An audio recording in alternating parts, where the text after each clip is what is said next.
பெலிஸ்தியர்களின் படையில் கோலியாத் என்ற ஒரு மிக உயரமான வலிமையான வீரன் இருந்தான்.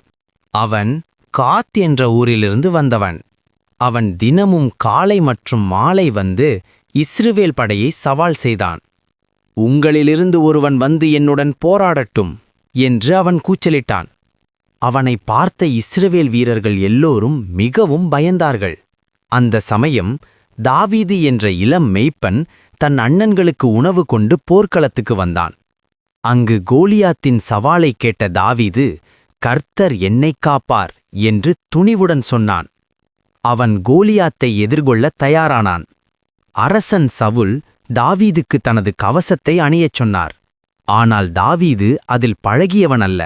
அதனால் அவன் அதை அணியாமல் விட்டான். அவன் தனது கவன் எடுத்தான். மேலும் ஓடையிலிருந்து 5 மிருதுவான கற்களை எடுத்தான்.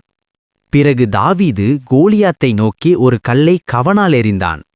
அந்த கல் நேராக கோலியாத்தின் நெற்றியில் பட்டது. உடனே கோலியாத் தரையில் விழுந்தான். பின்னர் தாவீது கோலியாத்தின் பட்டயத்தை எடுத்துக்கொண்டு அவனை முற்றிலும் தோற்கடித்தான். இந்த கதை நமக்கு சொல்லுவது, கர்த்தரின் மேல் நம்பிக்கை வைத்தால் எவ்வளவு பெரிய சவாலும் இருந்தாலும் நாம் அதை ஜெயிக்க முடியும். ஆமேன்.